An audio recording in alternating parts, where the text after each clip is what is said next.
So what if season 3 का episode 1 आ चुका है और ये काफी ज्यादा मजेदार लग रहा है, जिसके अंदर हमें ना सिर्फ अवेंजर्स के मेका आर्मर्स देखने को मिल रहा है जो कि बेसिकली हल्क बस्टर आर्मर्स ही हैं, लेकिन गामा मॉन्स्टर से लड़ने के लिए साथ ही हमें मेगा हल्क भी देखने को मिलता है विद गामा ब्रेथ। तो चलिए जानते हैं कि इस एपिसोड की कहानी क्या है। इस एपिसोड के शुरुआत में हमें दिखाया जाता है कि बैनर दौड़ रहा होता है और उसके बगल से सैम आता है कहते हुए ऑन योर लेफ्ट, और उसके बाद से इन दोनों के बीच में दोस्ती हो जाती है, ठीक वैसे ही जैसे मेन यूनिवर्स में सैम एंड स्टीव के बीच में हुई थी। यहाँ पर बैनर उसको बताता है कि वो मेडिटेशन एंड कोशिश कर रहा है अपने एंगर को कंट्रोल करने का, जिसके रेस्पॉन्स पे सैम कहता है कि अगर तुम लोगों से बात करो, खुद को एक्सेप्ट कर लो तो ये सब खत्म हो सकता है। यहाँ पे सैम अपने थेरेपी के जरिए बैनर की मदद करने की कोशिश करता है और सब कुछ ठीक चल रहा होता है, बट अचानक से एक दिन जब सैम, बैनर और सहरा बोट में ट्रैवल कर रहे होते हैं तो वहाँ तूफान आ जाती है, जिसकी वजह से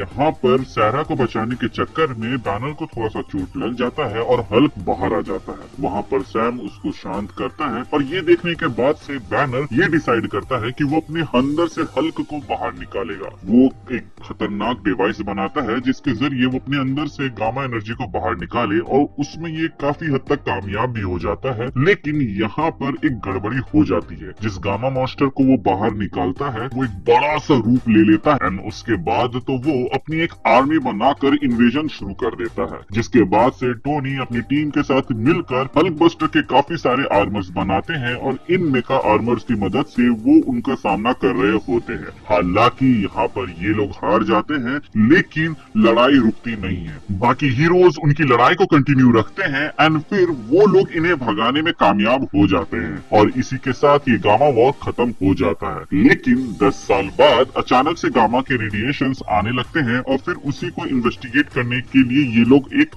मीटिंग बैठाते हैं, जहां पर सब कोई कहते हैं कि ऐसा हो नहीं सकता क्योंकि उनको तो हम लोगों ने पिछली बार भगा दिया था एंड अगर वो फिर से आ रहे हैं तो ये लड़ाई काफी ज्यादा मुश्किल होगी, क्योंकि पिछली बार काफी मुश्किल से ये लोग यहाँ पर जीत पाए थे। यहाँ पर मोनिका कहती है कि सैम, तुमको जाकर बैनर से बात करनी चाहिए क्योंकि वो इसमें एक्सपर्ट है एंड वही इसका सोल्यूशन दे सकता है। लेकिन सैम मना कर देता है एंड मोनिका को कहता है कि चलो मेरे साथ, हम देखते हैं कि जहाँ से रेडिएशन आ रहा है वहाँ पर क्या है। मोनिका उस जगह के लिए निकलने से पहले बकी को कहती है कि बैनर के बारे में पता करो, और फिर वो सैम के साथ उस जगह पे चली जाती है। अपने मेका आर्मर में उस जगह पे पहुंचने के बाद इनका सामना वहां पर उन गामा मॉन्स्टर से होता है, जिससे लड़ने में इनकी हालत खराब हो जाती है। फिर ये लोग अपनी फुल पावर से लड़ते हैं और उनको हरा देते हैं, और इसी बीच जिस नदी पे वो लोग खड़े थे उसका बर्फ टूट जाता है और ये लोग नीचे जाने लगते हैं। एंड जब ये लोग नीचे जाने लगते हैं तब इन्हें रियलाइज होता है कि जिन मॉन्स्टर्स को अभी इन लोगों ने हराया था उनकी हजारों की तादाद में आर्मी सरफेस की ओर बढ़ रही है। और फिर जब ये लोग बाहर आते हैं तब देखते हैं कि जो एपेक्स है वो इनको ले जा रहा है इन्वेजन करने के लिए। यहाँ पर जब एपेक्स एक बार दहाड़ लगाता है तो ये दोनों पीछे की ओर धकेले जाते हैं, जिससे ये समझ आता है कि ये एपेक्स कितना ज्यादा पावरफुल है। इसके बाद सैम और मोनिका अपने आर्मर को ठीक कर रहे होते हैं और ये अपडेट देते हैं कि वो इन्वेजन के लिए निकल गया है, इसीलिए सारी एवेंजर्स की टीम एकजुट हो जाए। यहाँ पर मोनिका सैम को कहती है कि तुम्हें जाके बैनर से बात करना चाहिए, और वो उसको कन्विंस भी कर लेती है। जिसके बाद सैम बैनर से मिलने के लिए एक छिपे हुए आइलैंड में जाता है, जहाँ पर जाते ही वो कहता है कि इससे अच्छी जगह नहीं मिली, जिस पर बैनर बताता है कि ये गवर्नमेंट का छोड़ा हुआ प्रोजेक्ट है और मुझे यहाँ पे अपनी काम की भी चीज मिल गई और यहाँ से सब कोई सेफ भी है। यहाँ पर सैम नोटिस करता है कि एक न्यूक रखा हुआ है, जिस पर बैनर कहता है कि चिंता मत करो, वो इनएक्टिव है। इसके बाद से सैम बैनर को कहता है कि जो प्रॉब्लम तुमने क्रिएट की थी वो अभी भी बाहर है और उसे तुम सॉर्ट कर सकते हो। लेकिन बैनर कहता है कि मैं इसमें तुम्हारी कोई मदद नहीं कर सकता, लेकिन मैं तुम्हें ये दे सकता हूँ, जो कि असल में एक पेन ड्राइव था, जिसके मदद से ये जो मेका आर्मर है इनकी जो पोटेंशियल या फिर के ताकत है वो 1000 गुना बढ़ जाएगी। सैम वहाँ से जाने से पहले बैनर को कहता है कि मैंने जब भी तुम्हें देखा है वहाँ पर मुझे कोई मॉन्स्टर नहीं बल्कि अपना दोस्त दिखा है, और तुम मुझे जब भी दिखोगे एज अ दोस्त ही दिखोगे। बैनर यहाँ पर खुद को ही एक्सेप्ट नहीं कर पा रहा था, इसीलिए वो कहता है कि वो उनके साथ नहीं जा सकता है। इसके बाद से सैम वापस आ जाता है और वो जो कोड था जो कि बैनर ने अभी दिया था सबके साथ शेयर करता है। इसके बाद सारे एवेंजर्स की टीम उस जगह पर पहुंच जाती है जहां पर वो गामा मॉन्स्टर्स हमला करने वाले थे। एंड यहाँ पर ये लोग पहले तो अलग अलग लड़ाई करते हैं, लेकिन सैम के पहुंचते ही सारे मेका आर्मर्स एकजुट होकर एक बहुत ही बड़ा मेका आर्मर बनाते हैं। इसके बाद ये लोग लड़ाई शुरू करते हैं जहां पर ये इन गामा मॉन्स्टर्स से तो आराम से लड़ रहे थे, लेकिन तभी वहां पे एपेक्स मॉन्स्टर आ जाता है और वो इनकी धज्जियां उड़ा देता है। जिसके बाद से तो ये खेल एक तरफा लग ही रहा होता है। तभी मोनिका बताती है कि मुझे आसमान में कोई दिख रहा है, जिस पर सैम कहता है कि हमने जितने भी मेका आर्मर्स थे उनका इस्तेमाल कर लिया है तो आसमान में कुछ हो ही नहीं सकता।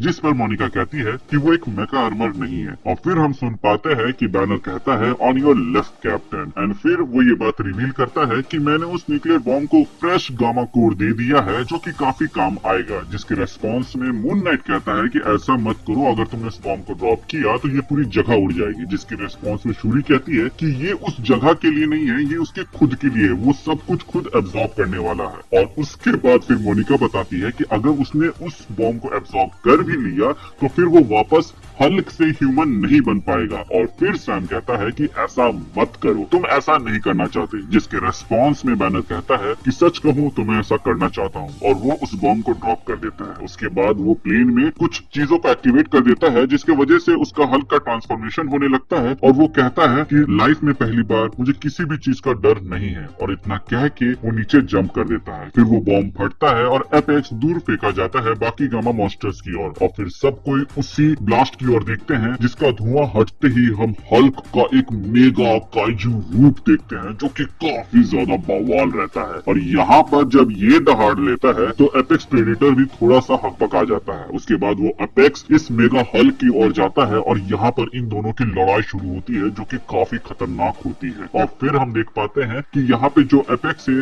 वो उस मेगा हल्क के ऊपर भारी पड़ रहा होता है और उसको मार के वो नीचे गिरा देता है। सैम ये देख कर कहता है कि उसको मदद चाहिए, और फिर वो अपने आर्मर के अंदर घुस के हाथ का इस्तेमाल करके एक भयानक सा सोनिक पंच मारता है, जिसके बाद से वो एपेक्स थोड़ा सा बैलेंस खो देता है। इतना में मेगा हल्क खड़ा होता है और फिर वो अपनी गामा ब्रेथ को छोड़ देता है। और वो गामा ब्रेथ इतना खतरनाक होता है कि उस एपेक्स को वहीं पे इवेपोरेट कर देता है, और इस इवेपोरेशन को भी वो एब्जॉर्ब कर लेता है और फिर एक दहाड़ मारता है, इम्प्लाइंग कि अब वो असली बॉस है।